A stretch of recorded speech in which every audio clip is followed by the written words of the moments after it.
My aim isn't to push particular brands. Instead, I want to empower consumers like you and me to navigate the beauty industry with confidence. We'll delve into the heart of brands, uncovering their purpose and how they contribute to our beauty choices. The goal is to help us make decisions based on our needs, not just on brand promises. Welcome to the Light Side Podcast. I'm Charlotte, a hair therapist, and I love to create lightness in your hair. With this podcast, I want to invite you on a journey to discover a different, more empowering approach to hair care. Say goodbye to struggles and hello to the amazing world of natural hair solutions. Through this journey, I hope to inspire and encourage you to look at your hair and its needs from a new perspective. So, welcome to the podcast, Suzanne. It's great to have you here. We met at Formula Botanica, and I was immediately impressed by your extensive experience in crafting natural hair care products. Oh, thank you so much, Charlotte. Thank you so much for having me. It's a You're real pleasure welcome. to be here, and I love talking about hair. So let's do it. Yes. So, your passion for sustainability truly shines through in your eco-conscious line Obloom. And also, by the way, Suzanne lives in Canada, hence why we're chatting in English today. So, Suzanne, if you would describe yourself and what you do with your company in 3 words, what would they be? Oh my goodness, that's a big question. And if I only have 3 words to choose, I would probably choose simplicity, nature, and hair, of course, because simplicity for me means trying don't not feeling like you need to do what everybody else tells you, but listening to what your body tells you it needs. And doing this also by using nature derived, nature farmed, as much nature products as you can, ingredients. In hair, with a third word, of course, because I focus on hair. Yeah. Okay. Yeah. And um, well, I understand that plastic-free living is very important to you, and you have insightful blogs on the topic. I will put a link in the show notes. So many listeners may wonder if it's truly achievable. I love to hear your thoughts on the recent claim that recycling plastic is a myth. Is that true, you think? Okay, so the topic of plastics a big, big topic. For us, when we're creating cosmetic products, it's really, really challenging to use plastic free because there's so much plastic in even some ingredients that are used in cosmetics. And of course, the packaging is a big factor. So, for example, in Canada, here, we can only recycle about 9% of the plastic that is thrown in the recycling bins. So, so everybody says, oh, it's okay, you can use it because it's recyclable. So you will be able to recycle it. But it's false. You can't, and we need to get away from the fact that people are even making products that are plastic. Um, so, for example, if a bottle that is recycled, made from recycled plastic, so I use this as a sample very often. I have this plastic bottle for those who can't see, and I use it as an example.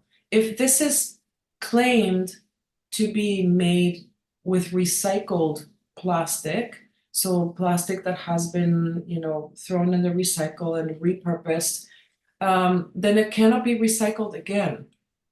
So the plastic has come to the end of its life. And that's another myth because people believe that we can continue to recycle plastic over and over when you can't. It's very, very frustrating. And it's for us very difficult. For example, these little tiny caps and tubes and that are used in many packages, we just cannot be recycled either. The machines, they get stuck in the machines where they're recycled. And there's just so much capacity, so much plastic manufactured in the world that we can only handle so much of it. It's very frustrating for us, but we do what we can, right? So, Yeah. And then, well, plastic free is very important for a lot of people. But it's very difficult to navigate through the eco packaging. Do you have any advice or tips if we want to buy eco-friendly products? yes, for sure. I think there are a lot more options that are coming up in the market now, and we are starting to see it. It's taking a long time because I think manufacturing packaging that is truly eco-friendly and sustainable, just like mushroom-derived packaging, wheat-derived packaging, or coffee ground-derived packaging. There's cellulose derived, so those kinds of packaging are coming around, and we're really happy to see it. But it's taking a long time because this cost is very high to manufacture. So we need to try and source those packaging first for the consumer when you are out there and you're looking for your makeup and your shampoos. Sourcing these packaging is ideal, but it's coming along very slowly. So it's going to take a while. I think the most important thing is for us, and the reason why we launched some of our products that are packaging free, like our shampoo bars, for example, is because this way we can avoid any packaging whatsoever. We do wrap our shampoo bars in an unbleached paper that is wrapped just to protect them and to keep them sanitary. And then after that, we put them in a box that is like a craft box because we need to do labeling, of course. So it needs to have all the ingredients and the contact and all the specifications. But that is such a minimalistic approach, and the reason why we love products like shampoo bars. Okay, so plastic free is a myth, but we're getting there. It's in process. It is Yeah. in process, and we can be really happy about that.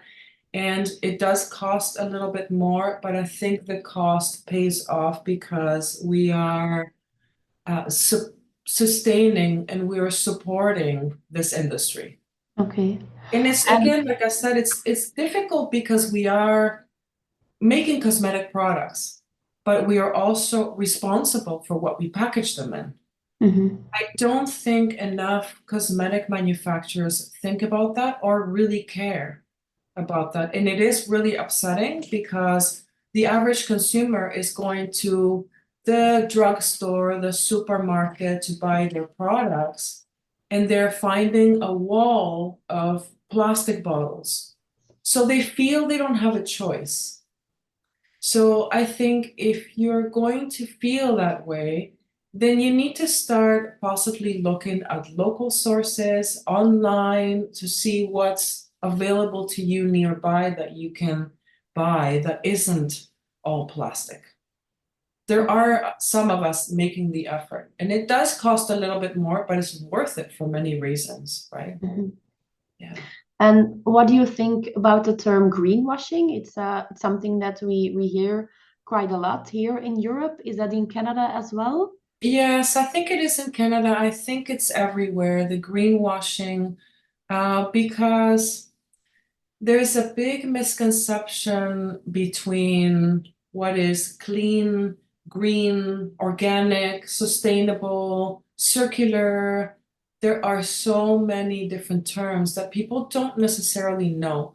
I think a lot of people that greenwash do it unknowingly because the topic is so new that a lot of people don't really know, oh, so I'm greenwashing. Am I though? I don't know. Like they're unaware because there's a lot of knowledge to be learned. But I think it's also a lot of companies are taking advantage and they're thinking that the consumer won't know, we come across a lot of that. We have here dollar stores. So they're stores where you sell things for very cheap, $1 to $4.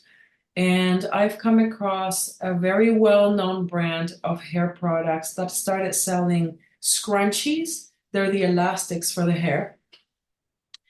And they started saying, oh, fully biodegradable, and our packaging is cardboard. So when I got to looking at it, I realized that yes, the packaging is cardboard, which is great.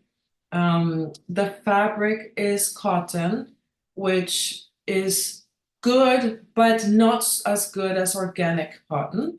And the elastic inside was not biodegradable. So, greenwashing, they're trying to make some efforts and they're using the consumer, by using these bright green packaging and making them feel that it's fully biodegradable when it isn't. So it's challenging. You have to pick your battles. Yeah, I love that you say that you don't, or we don't do it on purpose, because I remember when I first started my own journey in natural hair care, I just followed the person that would sell me the products. I was just following what they would say about the product. So I Yes, wasn't quite yet there on all the information. So yeah, I like it that you say you don't, or companies don't always do it on purpose. Um, right. so I know you don't make liquid shampoos. But maybe some of our listeners might prefer them. Are there any options for those who prioritize both sustainability and liquid products? Yes, I think not every product is good for everybody. Um, as I mentioned, we do have shampoo bars, but they're not for everybody. Some people really don't like them. They find them cumbersome to use. They don't like holding the bar and they feel it needs a lot of water and they feel they need to keep running the water to properly dilute a shampoo bar, and that's perfectly fine. For me, for example, I have a bucket in my shower and I fill it and I put the shampoo bar in the bucket and I use that water. But for those who feel they really prefer a liquid shampoo, I have one that I made called the powdered shampoo. And this one here is wonderful because it's a powder and basically you just add your own water to it and it creates a liquid shampoo. So it's the same ingredients as a big bottle of plastic shampoo that you're used to buying, but you just use the powder. It's all concentrated. So you would use half a teaspoon and you use it either in a cup or a glass or an old bottle, whatever you want. You add your own water and it becomes a liquid that foams, still very gentle foaming and cleansing, and it has, some plant-derived extracts and ingredients that are going to nourish the scalp and cleanse the hair. So there are options. It's a nice alternative. It's something new, powdered shampoo. I don't know, or I Yes, don't think that a lot of brands have that type of product in their product line. yes. And I think for that very reason, it doesn't sell as well as we think it would because a lot of people aren't familiar with it. They don't know what to do with it. They think a powdered shampoo is something you dust on your scalp and like a dry shampoo, we call it here. This one is not a dry shampoo. It's actually a shampoo in powder form. So there's a lot of educating when you come up with innovative products that are people are not used to using. They're not familiar with it. So they don't know. They look, oh no, I don't want to try that, you know, and that's okay. It will happen. We have a lot of people that like using the powdered shampoo because for traveling, it's great. It's very, very light. One little bottle that is, you know, just 45 grams can go 40 or 50 washes, depending on your hair length and density. So we have people that go camping that like taking it with them. So it's not for everybody like anything else, but Mm. it's we make products that aren't for everybody, and I'm okay with that. Yeah.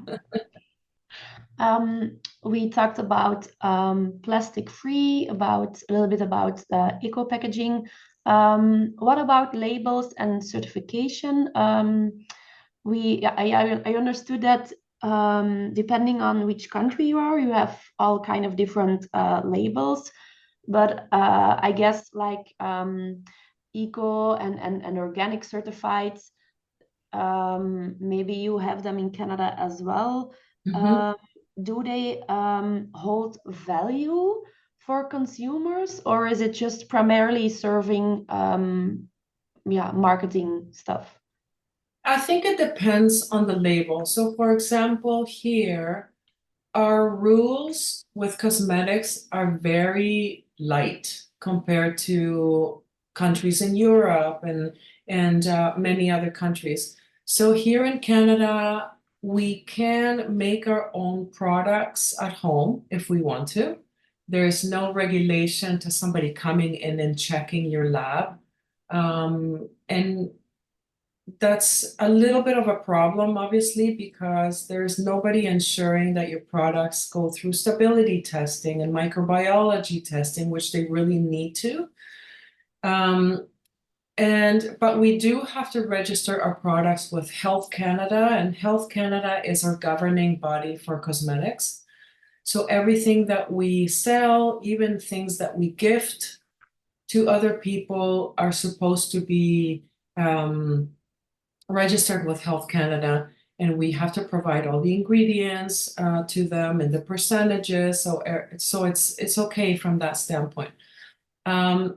When it comes to certifications, again, we don't have to have anything certified.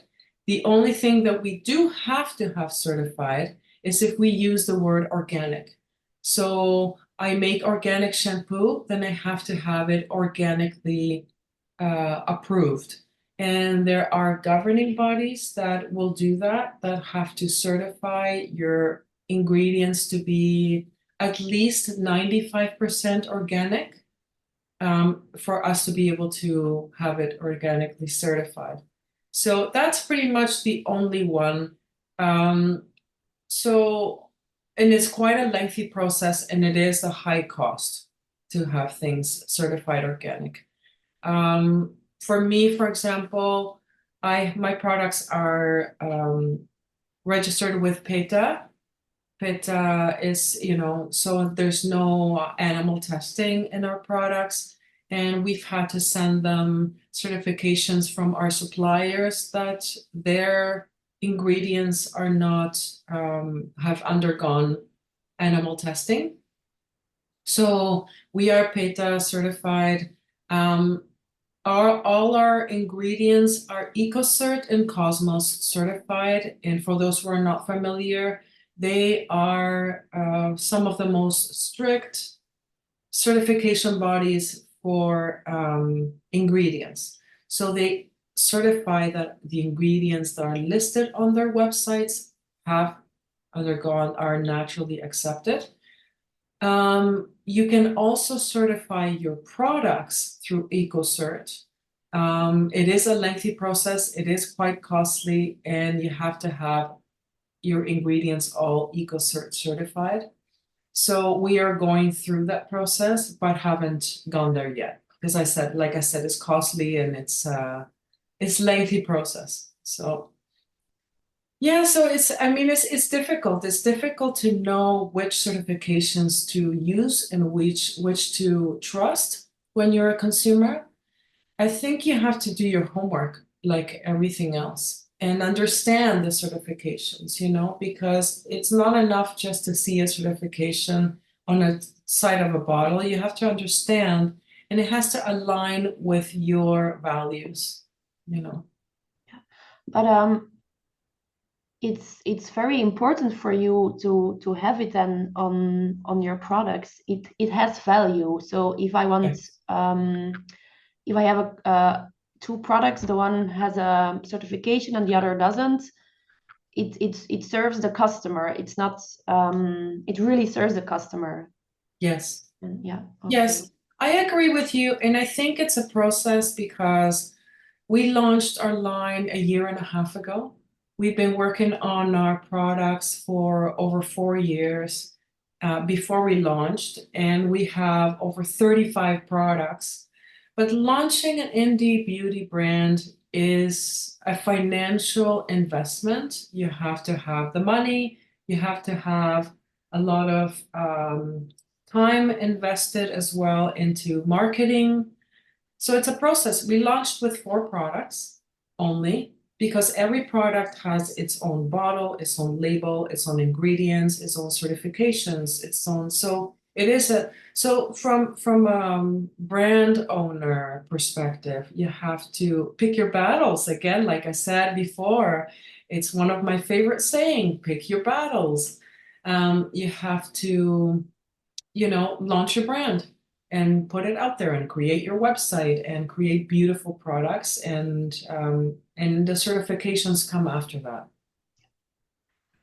Well, talking about the beauty industry, it's yeah, it's $1 billion game.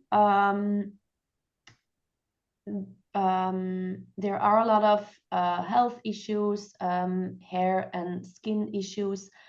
The numbers for allergies are only increasing. Some might feel the industry contributes to this insecurity as well. Mhm. What are we missing? We have so much products Mhm. and so many problems to handle, but what's the cure? What are we missing? What's going wrong?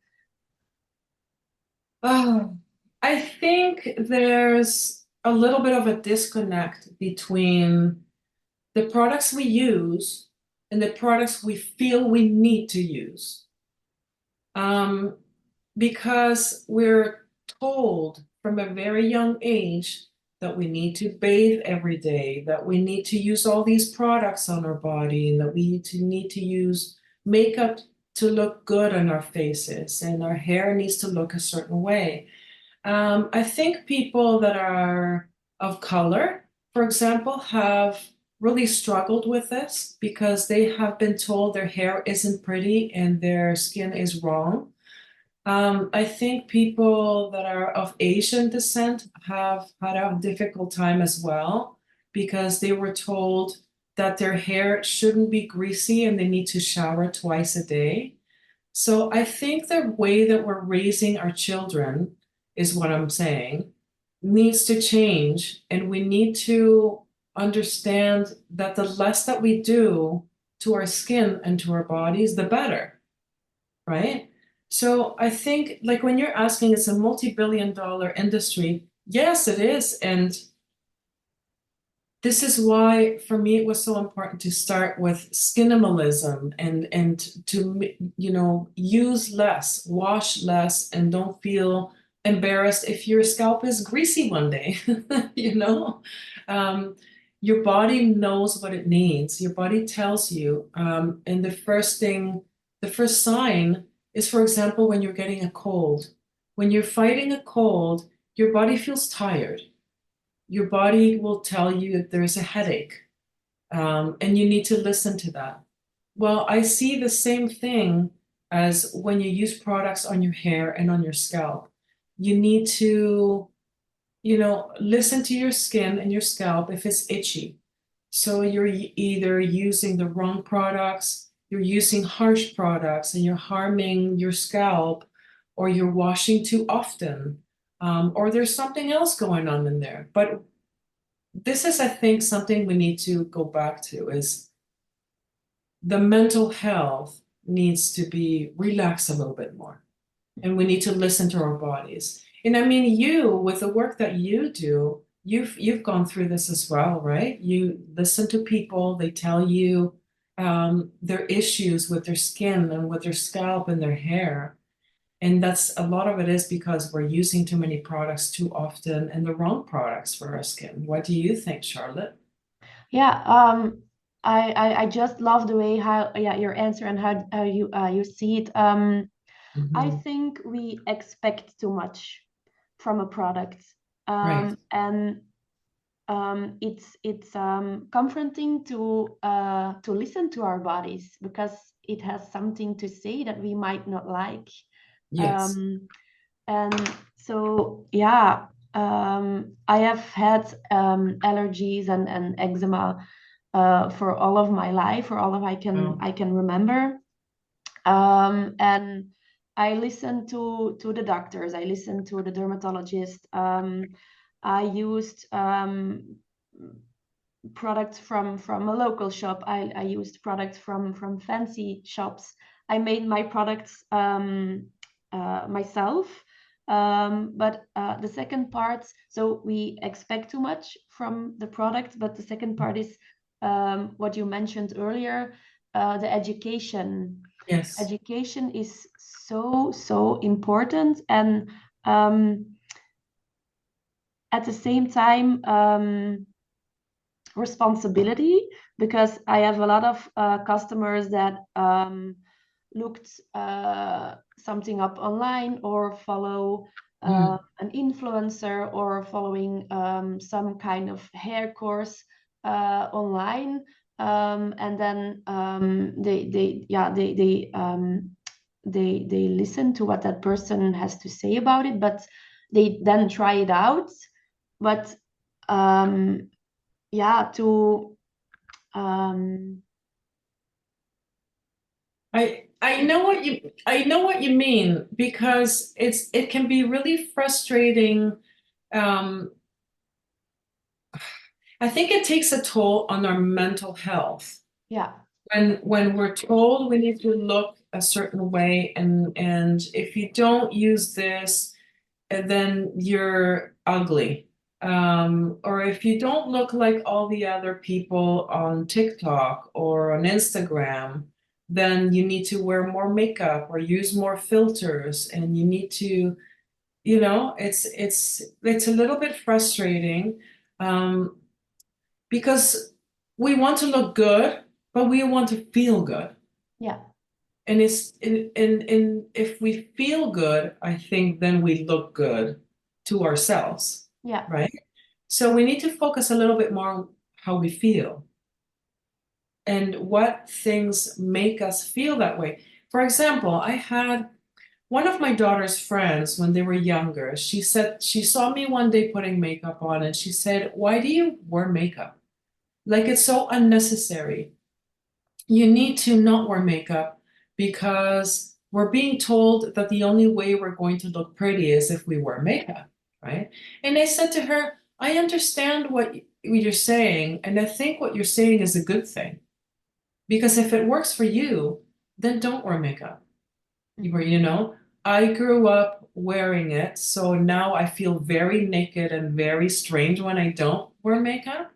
But I also, there's a part of me that also likes it. I like color, yeah, so I like surrounding myself, wearing color, having color on my walls, pictures, and having colorful makeup and that kind of thing. Like I think there's nothing wrong with that. It's all about how you feel. And I yeah, think that we need to remember that. It's not about what other people will think of you, but mhm, how you will see yourself, right? yeah. And for who for who are you doing it? Right. I have also a lot of customers that color their hair, and then but they struggle with it. Yeah, it takes a lot of work, especially if you do it with herbal Yes. colors. They may struggle with itchiness, with redness. And then my first question is always, for who are you coloring your hair? Is it for yourself because you Right. just truly like it and you enjoy the treatment and coming in every 6 or so weeks, or are you coloring it because your husband says Right. it's more beautiful, or it's a television program or an advertising that telling you that's more it's more beautiful? So for who are you coloring, or for who are Yes. you doing What is it? the purpose? Who are you Yeah, doing this yeah, for? yeah, Right? Because yeah. I think there's a little bit of a disconnect. And I think it goes back to what we were talking about earlier. So we were grown up saying that, oh no, my roots are coming in, my real color is showing through. I need to cover it. I need to cover it quickly, right? And I think if you feel that way because you're embarrassed, then maybe there are other ways of letting your gray hair shine through, you know. And I was looking at a lady on Instagram who let her hair grow natural gray. And she shares very openly about the transition she went through from having, you know, just an inch of gray hair coming up on her head on and now where it's like down to her shoulders, all gray, and the rest of it is the dyed hair that she had. And she's a very beautiful lady. And she shares, you know, the process and the things that people said to her, and how could you do that? And you're looking so old. And she says that it grew her confidence and her power to believe in herself that, you know what, I'm not doing this for you. And if you don't like it, that's too bad.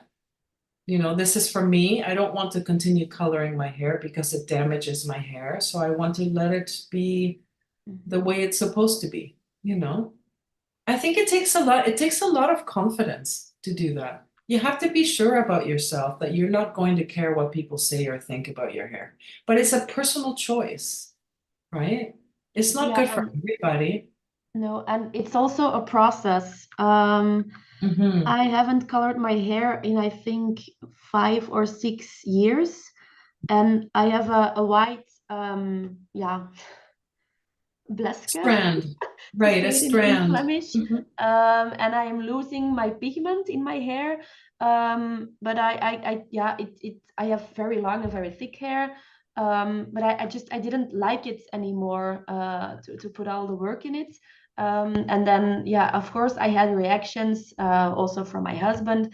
But Hmm. you have to have confidence, but it's a process. And if Yes, you um, have true peace with it within yourself, your surroundings will follow. That was yes, my experience with it. But yeah, I'm not all gray, so maybe I will change my vision about this. But for me, it was a very beautiful process, and I like my hair just the way it is right now, and I don't feel old. And I also don't have any problems if people ask me something about it. I'm all okay with it. but So see, I think I love that because I think, like you said, if you want to change that later, you can. But it's realizing that the option is yours. yeah, If you're tired of your hair and if you don't like it because it's itchy scalp and your hair is frizzy and you just don't want to continue coloring it because it's damaging your hair even more, then there are things that you can do. And the first thing that you can do is nothing. It's a choice, also a choice, right? So don't go to the hairdresser thinking, and they say to you, if you don't like it, you need to color it. You need to realize that doing nothing is also a choice, yeah, right? yeah. And I find it very empowering that you have the choice, and everything, is okay. I find it, very empowering. Now, we're going to talk about hair coloring a bit later on. Mm-hmm. Um, what I sometimes do with my clients, I talked about this in episode 3 of the podcast, is finding your shade of green. So nothing about 50 shades of gray for finding your That's shade of right. green. It's a framework that helps you to identify what truly matters in your hair care routine and not just marketing claims. Mhm. And this approach also empowers me and many others to choose products aligned with our own values and needs. However, many people still feel overwhelmed. We talked about this also earlier when browsing the beauty department. So maybe for wrapping this up, do you have any final tips or advice to navigate this situation with more confidence and walk through the beauty aisle full empowered? Yes. I think the first thing that people need to do is determine what you need before you shop. That's number one. It's like they say, don't go to the store when you're hungry. You need to figure out, I really want something that's going to cleanse my hair well, cleanse my scalp and not make it feel itchy. Or my hair is dry, I need to find a really good conditioner or a leave-in conditioner. And then you need to analyze yourself a little bit more as well. Like, what's important to you? Is it important that the product be, zero waste packaging? Is it important that the ingredients be eco-friendly? You need to really get to know yourself and what's important to you before you even step foot in the store, because otherwise you will be sold by marketing. Mhm. Um, the labeling, the packaging, the pretty bottles, and the nice smelling apple shampoos are going to make you buy the shampoo. So I think that goes for everything, like makeup, body care, hair care, right down to what you buy to put in your body. You need to decide what it is you want to accomplish. So that's the number one tip. The second one is um, ask questions. Ask questions from shops, ask online, ask your friends. What is it that you're not sure about? See what they say, and see what stores you can shop from. For example, if you go to a health food store or a local farmer's market, anybody, you can ask them, what do you think is a good product for the skin? And what's local? I'm a big supporter of shopping local, and I think everybody should. And if you can't buy something local, then look at something that's in your region or in your country before you shop elsewhere. Um, yeah, for us, and maybe we can talk about this another time, but some of the ingredients that we have used are because we've bought them in Canada, and some of the ingredients we could use are because we would love to, but we can't buy them in Canada. So Yeah. you have to pick your battles, like I said. And I'll say that one more time and that's it. Well, and then maybe from our part, I I serve hair. You don't sell hair, but you sell hair products. Mhm. The educational part from us would be very valuable. Yeah, as well in the process for the customer.